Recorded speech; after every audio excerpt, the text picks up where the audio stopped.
Selamat datang pada media pembelajaran biologi untuk kelas 11 MIPA semester 1 SMA Negeri 1 Pekalongan. Kali ini kita akan mempelajari jaringan hewan. Selamat belajar. Tujuan dari media pembelajaran ini adalah bahwa setelah mempelajari media ini, peserta didik dapat menjelaskan 1. Jaringan epitelium, 2. Jaringan pengikat, 3. Jaringan otot, 4. Jaringan saraf, dan 5. Teknologi yang terkait dengan jaringan hewan. Klasifikasi jaringan hewan. Jaringan hewan dibagi menjadi 4 macam, yaitu 1. Jaringan epitelium, 2. Jaringan pengikat, 3. Jaringan otot, dan 4. Jaringan saraf. Berikut ini adalah bagan jaringan hewan.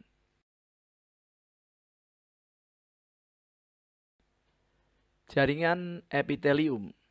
Jaringan epitel atau epitelium adalah jaringan yang membungkus permukaan tubuh, baik yang di luar atau epitel, maupun bagian yang di dalam atau endotelium. Cirinya antara lain tidak ada ruang antar sel dan menutupi permukaan tubuh atau organ. Fungsi jaringan epitelium yaitu yang pertama sebagai pelindung atau proteksi, 2. Sebagai alat sekresi, 3. Sebagai alat penerima rangsang atau impuls, 4. Sebagai alat penyaring atau filtrasi, 5. Sebagai alat absorpsi atau penyerapan, dan 6. Sebagai alat respirasi. Klasifikasi jaringan epitelium. Yang pertama, berdasarkan bentuk dan jumlah lapisan. Berdasarkan ini, jaringan epitelium dibagi menjadi 2, yaitu jaringan epitelium simplex dan jaringan epitelium kompleks. Untuk yang jaringan epitelium simplex terdiri atas 1. Pipih selapis, 2. Kubus selapis, 3. Silindris selapis, dan 4. Silindris selapis bersilia. Untuk jaringan epitelium kompleks terdiri atas 1. Pipih berlapis, 2. Kubus berlapis, 3. Silindris berlapis, 4. Transisional, dan 5. Silindris berlapis semu. Yang kedua adalah berdasarkan struktur dan fungsi. Berdasarkan ini terbagi menjadi 2 macam, yaitu jaringan epitelium kelenjar dan jaringan epitelium penutup. Untuk jaringan epitelium kelenjar terdiri atas 2 macam, yaitu kelenjar eksokrin dan kelenjar endokrin. Epitelium pipih selapis. Epitelium ini terdiri dari 1 lapis saja dan selnya berbentuk pipih. Lokasinya terdapat pada pembuluh limfe, endotel, kapsula glomerulus, alveoli, peritoneum, pleura, perikardium. Fungsinya untuk difusi dan filtrasi. Epitelium kubus selapis terdiri atas 1 lapis sel dan selnya berbentuk seperti kubus. Lokasinya adalah pada tubula ginjal, saluran kelenjar lidah, kelenjar keringat, permukaan ovarium, permukaan dalam lensa mata, dan sel-sel berpigmen dari retina. Fungsinya adalah untuk sekresi dan absorpsi. Epitelium silindris selapis. Epitelium silindris selapis terdiri dari 1 lapis sel dan selnya berbentuk silindris. Lokasinya ditemukan di lambung, usus, kelenjar pencernaan, kantong empedu, saluran uterus, uterus dan rongga hidung. Fungsinya untuk sekresi dan absorpsi. Epitelium pipih berlapis banyak. Epitelium pipih berlapis banyak ini sebenarnya tidak semuanya berbentuk pipih. Yang berbentuk pipih hanya pada sel sebelah atas. Sel pada lapisan terbawah dapat saja berbentuk silindris. Lokasinya seperti pada epidermis, vagina, mulut, esofagus, saluran anus, dan ujung uretra. Fungsinya untuk proteksi. Epitelium kubus berlapis banyak. Epitelium kubus berlapis banyak jarang ditemukan pada tubuh. Lokasinya terdapat pada kelenjar keringat atau kelenjar sudorifera, kemudian kelenjar minyak atau kelenjar sebasea, kelenjar tiroid, ovarium, dan zakar. Fungsinya sebagai sekresi dan ekskresi. Epitelium silindris berlapis banyak, jarang ditemukan juga. Paling banyak terdiri dari 2 lapisan saja. Lokasinya pada saluran kelenjar ludah, saluran kelenjar susu, uretra, laring, faring, langit-langit mulut. Fungsinya untuk sekresi dan pergerakan. Epitelium silindris bersilia. Ini ditemukan di saluran reproduksi, rongga hidung, saluran pernapasan, saluran ekskresi yang ukurannya besar. Fungsinya sebagai alat atau bagian dari sekresi, proteksi, dan gerakan zat. Epitelium transisional. Pada epitel ini strukturnya mirip epitelium berlapis pipih. Pada lapisan atas terdapat lapisan sel yang berbentuk payung atau disebut sel payung. Sel payung dalam keadaan regang akan memipih, misalnya dalam keadaan saluran terisi penuh. Lokasinya pada saluran kencing, kandung kemih, ureter, dan ginjal. Fungsinya memungkinkan untuk perubahan dalam bentuknya. Jaringan epitelium kelenjar berfungsi dalam pembuatan, penyimpanan, dan sekresi senyawa kimia. Kelenjar eksokrin adalah kelenjar yang memiliki saluran pengeluaran untuk menyalurkan hasil sekresinya. Kelenjar ini menghasilkan sekret berupa keringat, enzim, dan feromon. Misalnya, kelenjar mamae atau kelenjar susu, kelenjar keringat, kelenjar fundus dinding lambung, dan kelenjar submaksilaris pada rahang bawah. Sedangkan kelenjar endokrin merupakan kelenjar yang tidak memiliki saluran pengeluaran. Zat yang dihasilkan adalah hormon. Contohnya adalah kelenjar timus, adrenal, paratiroid, dan tiroid. Berikutnya jaringan epitelium penutup. Fungsinya adalah untuk melapisi permukaan tubuh atau organ dan jaringan lainnya. Terdapat di permukaan tubuh, permukaan organ, melapisi rongga, atau merupakan lapisan di sebelah dalam saluran, misalnya saluran pencernaan dan pembuluh darah.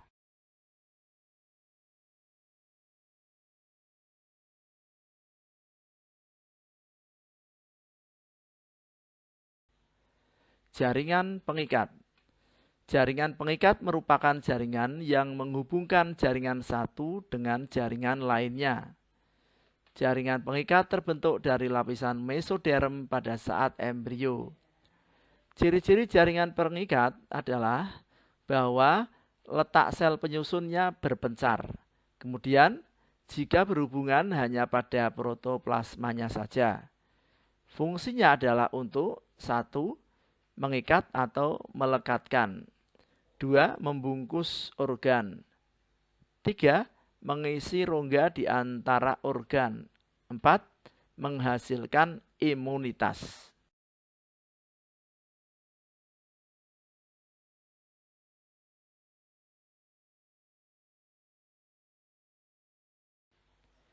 Komponen jaringan pengikat terdiri atas pertama matriks.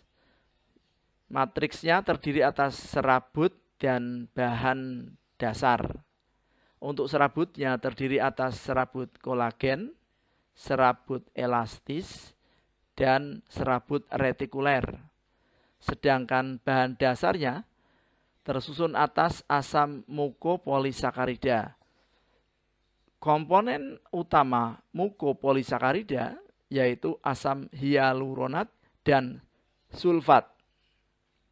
Kemudian sel penyusun jaringan pengikat yaitu 1. Fibroblast.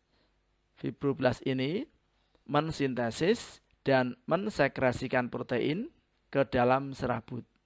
2. Makrofag berfungsi untuk pinositosis dan fagositosis. 3. Sel mast atau sel tiang berfungsi untuk memproduksi heparin dan histamin. Heparin untuk mencegah pembekuan darah, sedangkan histamin untuk meningkatkan permeabilitas darah atau anti alergi. Yang keempat adalah sel lemak. Fungsinya menyimpan lemak, disebut juga dengan jaringan adiposa. Yang kelima adalah sel darah putih atau leukosit, berfungsi untuk membentuk antibodi.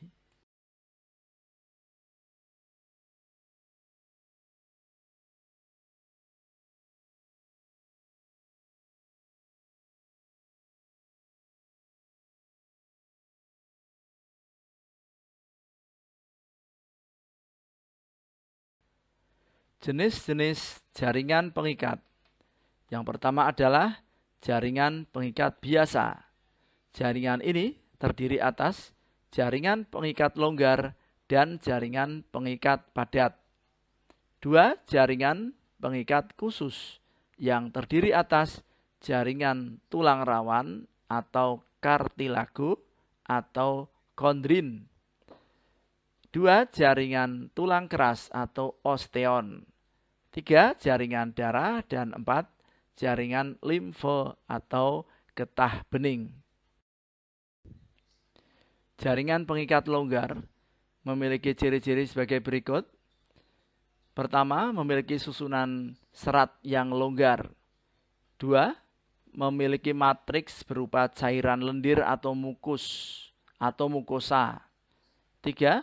Pada matriks terdapat berkas serabut kolagen yang fleksibel tetapi tidak elastis. 4. Terdapat di sekitar pembuluh darah, saraf, dan organ dalam tubuh. Fungsinya adalah sebagai berikut. 1. Sebagai medium penyokong. 2. Pengisi ruang antar organ. 3. Mengelilingi elemen jaringan lain. 4. Menyediakan nutrien bagi elemen jaringan lain. Contohnya adalah jaringan adiposa yang terdapat di bawah kulit.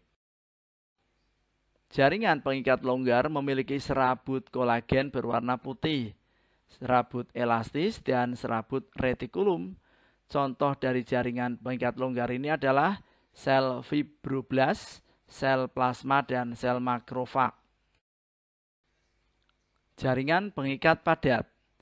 Jaringan pengikat padat atau fibrous adalah jaringan ikat yang matriksnya banyak mengandung serabut kolagen. Jaringan ini membentuk tendon sebagai tempat perlekatan otot dengan tulang dan ligamen sebagai tempat persendian tulang dengan tulang.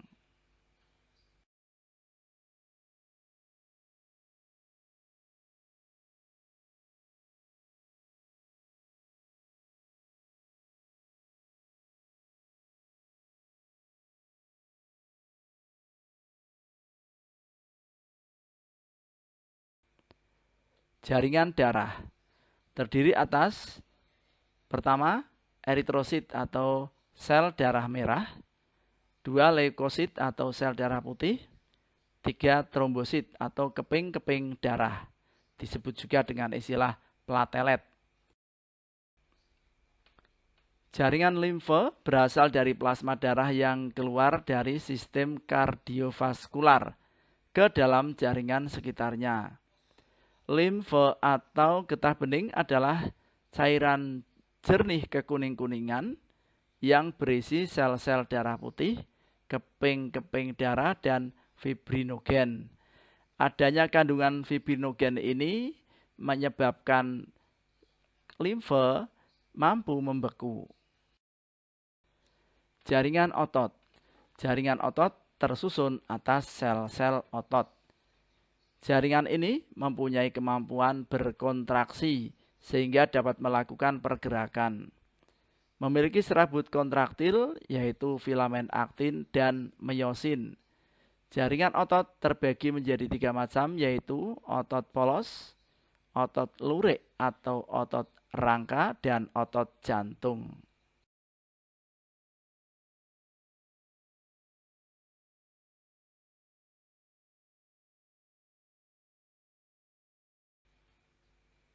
Berikut ini adalah tabel yang menunjukkan perbedaan antara otot lurik, otot polos, dan otot jantung. Jaringan saraf. Jaringan saraf terdiri atas sel-sel saraf yang disebut dengan istilah neuron. Neuron tersusun atas bagian-bagian sebagai berikut, yaitu badan sel saraf, neurit atau akson, dan dendrit. Berdasarkan fungsinya, neuron dibedakan atas 1. Neuron aferen atau neuron sensorik. 2. Neuron asosiasi atau interneuron. 3. Neuron eferen atau neuron motorik. Teknologi yang berkaitan dengan jaringan hewan. Teknologi tersebut adalah stem cell atau sel punca.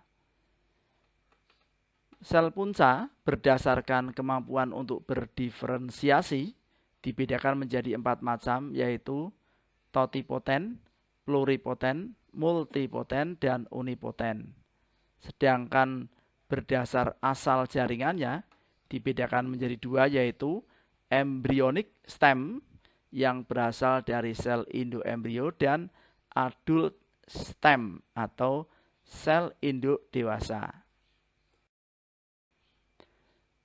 Totipoten artinya sel induk yang dapat berdiferensiasi menjadi semua jenis sel. Contohnya sel embrionik penyusun plasenta.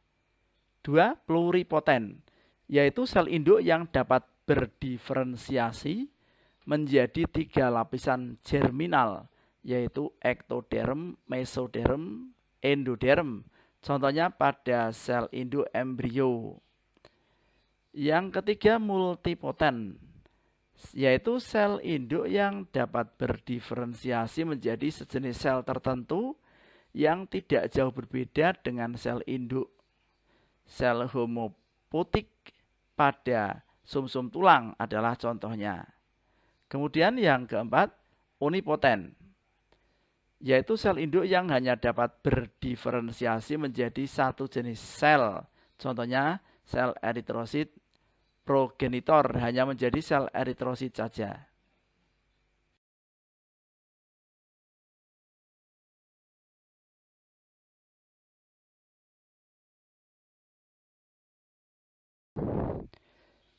Stem cell atau sel punca ini sebenarnya adalah sel yang belum berdiferensiasi dan memiliki potensi yang sangat tinggi untuk berkembang menjadi banyak jenis sel yang berbeda di dalam tubuh. Sel punca juga berfungsi sebagai sistem perbaikan untuk mengganti sel-sel tubuh yang telah rusak demi kelangsungan hidup organisme. Stem cell atau sel punca adalah sel-sel yang bertanggung jawab untuk menciptakan sel-sel baru. Berdasar asal jaringannya ada 2 macam, yaitu embryonic stem cell dan adult stem cell.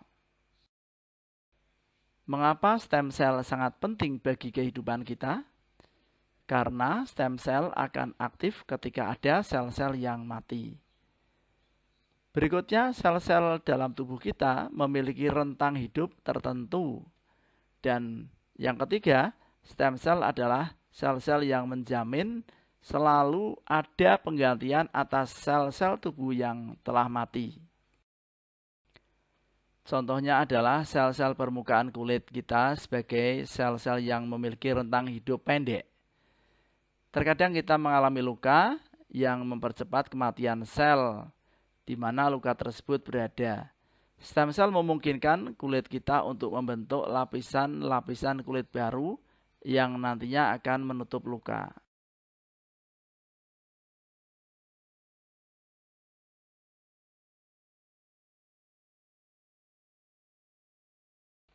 Demikianlah media pembelajaran ini.